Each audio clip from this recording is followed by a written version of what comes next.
Very cool, isn't it?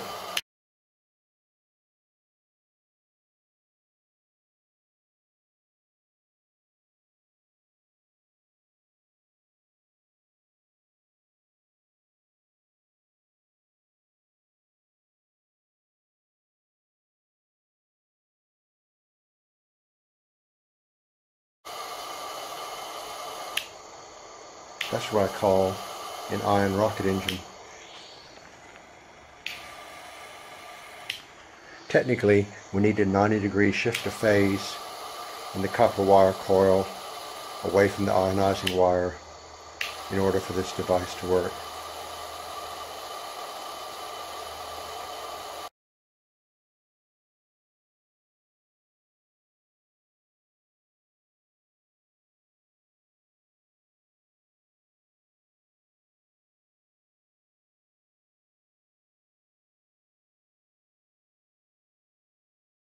What could be the physics behind this remarkable phenomenon? Well, suppose you have a wire coil making a magnetic field, and then inside of that you have a tube, and you place the tube inside, and argon gas flows through the tube, and at some point the high Tesla-coil radiation ionizes it so it becomes argon ions and electrons. Now the electrons, when they form, may be temporarily magnetized, so they will stick in that region where the magnetic field is, which is fine. But then when the magnetic field flips in an AC sense, like turning over the magnet, then they get repelled out quite strongly. You can't put them in there and they shoot out. At the same time, more argon gas may come in and get magnetized the other way, and when the field flips again, they'll get shot out, and we'll have a whole series of endless cycles of ionization and shooting out. So this may be the physics behind this strange phenomenon. Next, we can see the same thing drawn on a sheet of paper. We might start with the wire coil being north-south NS, and we ionize electrons inside that'll swirl anti-clockwise. When the field flips to SN, those electrons will be ejected out and lose their magnetism, and any new argon gas will swirl the other way. When the field flips again back to NS, the previous electrons will be ejected out and lose their magnetism, and they'll be magnetized anti-clockwise like before. The frequency is 500 kilohertz, so it's a very fast process. So we'll ionize, eject, ionize the other way, eject, ionize the original way, as the field keeps flipping from south-north to north-south and back.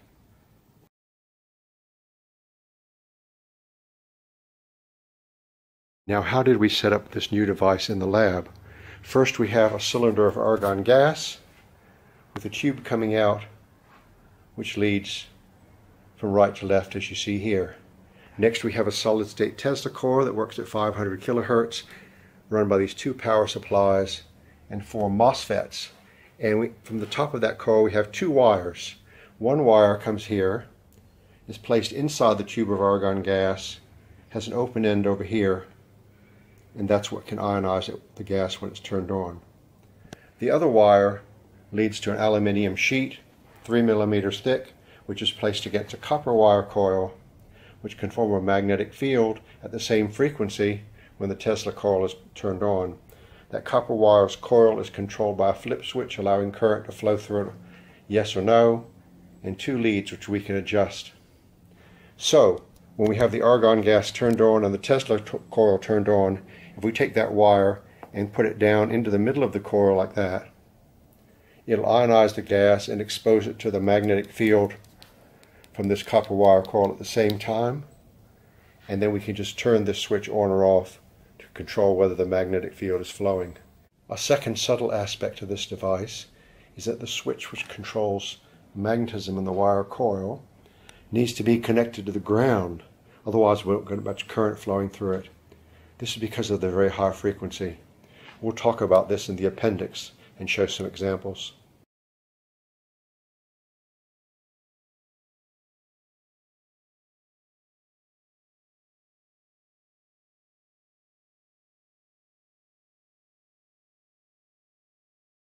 Even without an aluminium plate, just with a wire coil turned on its side, we can greatly stimulate the ionization of argon gas when we open up currents to the coil. We're essentially offering those currents a path to ground. If you put my hand there, it'll do the same thing.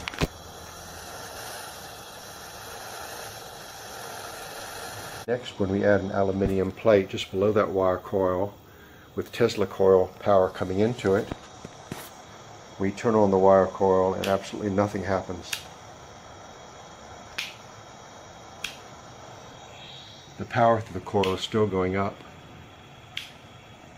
but we get no gas ionized and no acceleration. The magnetic fields now may now be going in the wrong direction, up and down, to have any effect on the wire and the argon gas. Alternatively, if we turn the wire coil and aluminium plate sideways and put the tube and wire going through it and turn the current on, now the gas explodes when we allow induced-Lenz currents to flow through the coil. This effect therefore depends on the orientation of those magnetic fields from the coil relative to the plastic tube.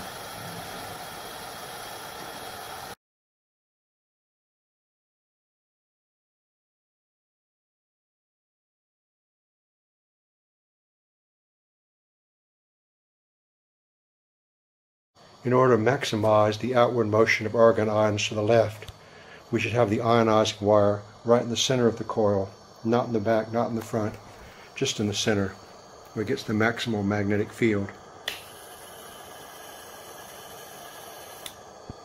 Looks like a rocket engine, doesn't it? Huge amounts of power going into the Tesla-coil, about 32 watts. And we can't see anything in the back coming out.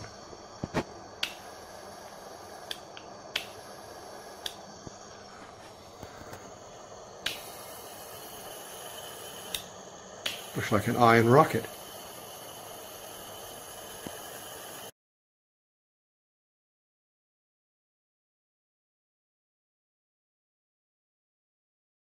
With the ionizing wire further out to the left of the coil, we still see it turn on when the Tesla-coil activates that plate. This is with the wire inside the coil, but further back to the right.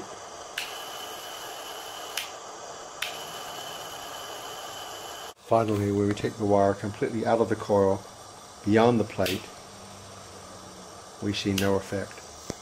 Nothing turns on.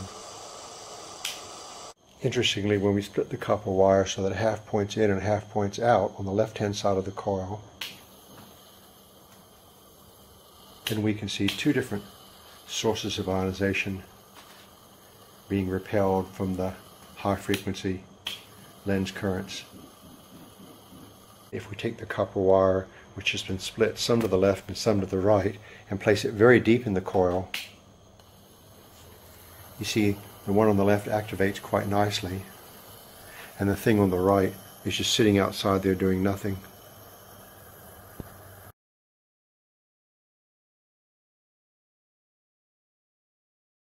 In these latest experiments, we've taken a wire coil and we've put current through it by induction, like for this magnet. So it forms a magnetic field, AC, red or blue, as the field flips. Now through that we've taken a tube like that, and we put argon gas through the tube and we ionized it with high voltage. So what happens when the argon gas gets ionized? It'll split into argon cations and electrons, and those electrons will immediately become magnetized to stick to the field like that, say when it's red or north. But then when the field flips from north to south, red to blue, those will be shot out temporarily to the left, and that's what we were just looking at, because you can't get it in there. There's a huge repulsion like that. Now in principle, we might also see some electrons shot out to the right like this. However, there's no gas there, or very little, because the gas is flowing from right to left, and that's why we see almost all the electrons shot out strongly this way.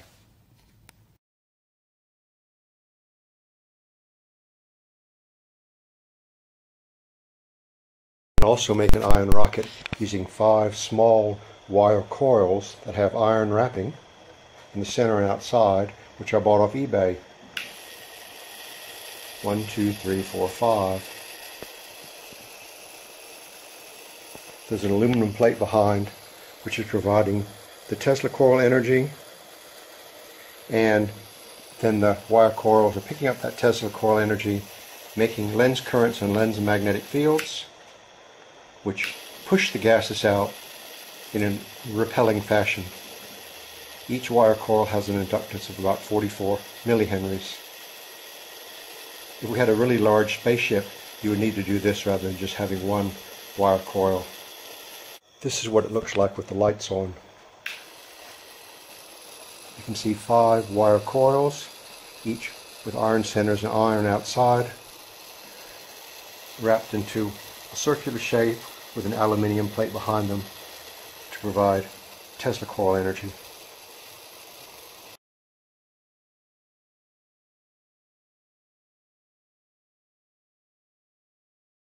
Again with the lights off. The ion rocket. From behind you can see the aluminium plate is providing Tesla-coil energy. From this side all you can see is a blue glow, and all the flame is on the other side. Could we fly through space using such a device? I think it's very possible.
Here is something very important.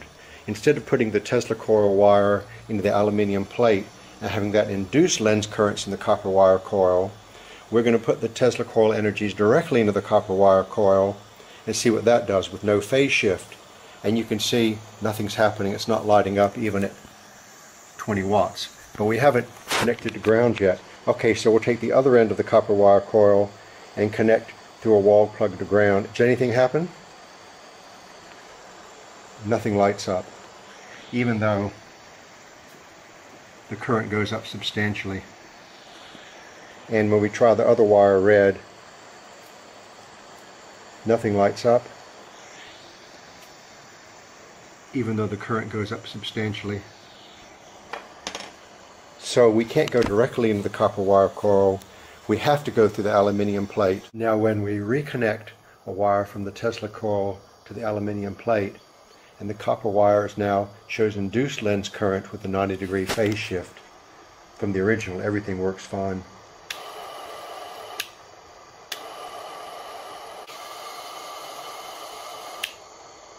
That's what I call an ion rocket engine. Technically, we need a 90-degree shift of phase in the copper wire coil away from the ionizing wire in order for this device to work.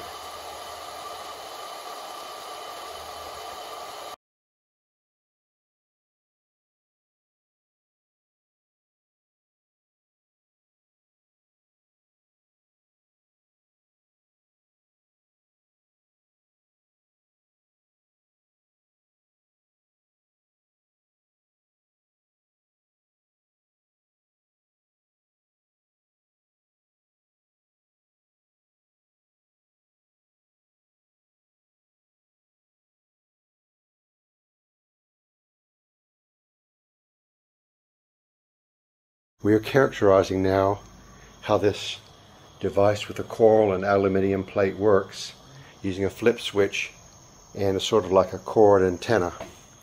I've put that antenna way over in another room so I can flip the power off to that while keeping the power here for the Tesla-coil. So, with the power completely off, not even going to the plug in the other room, completely dead, it still works. Therefore we know it's an antenna effect going through the neutral wire in the other room and not the power itself from the AC plug. When I return electrical power at 240 volts to the wall plug in the other room, it still remains switched off. See, almost the same thing. So it's not getting power from the plug itself, but it is maybe connecting through the neutral wire to the rest of the house. Finally, when I make the switch from the other room not only live but also switched on to 240 volts active and not neutral, I can only do this for a second. Watch what happens. There's not really any effect, so we don't really get any extra power by making the switch live. Let's do that again with the lights turned off. Here's the 240 volt live switch. Here's the switch from the other room, still live in terms of wall power, but the 240 volts is turned off. Just as powerful as before. This is the off switch. We're still connecting to the blue neutral wire for the rest of the house. And finally, this is when the switch in the other room is completely dead with no power going to it at all. It can't be switched on. So we're getting no effect there except connecting through blue neutral to the rest of my house wiring system.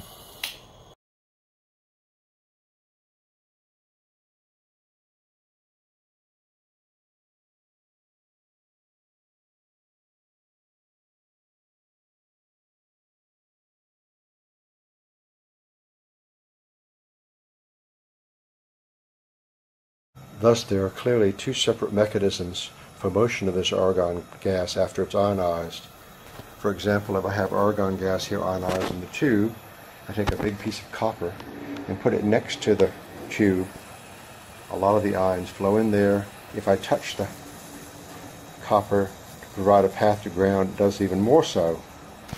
However, if I take a wire from the Tesla-coil here and touch the copper, then all of the ionization shuts off. A second point is that we need to insulate the copper wire core from the argon plasma using, say, a plastic sheet.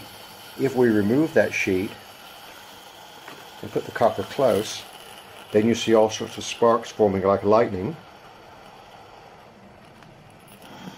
And that's what happens in an electrostatic ion thruster. You get a lot of electric current between the copper and the plasma, but it's unproductive.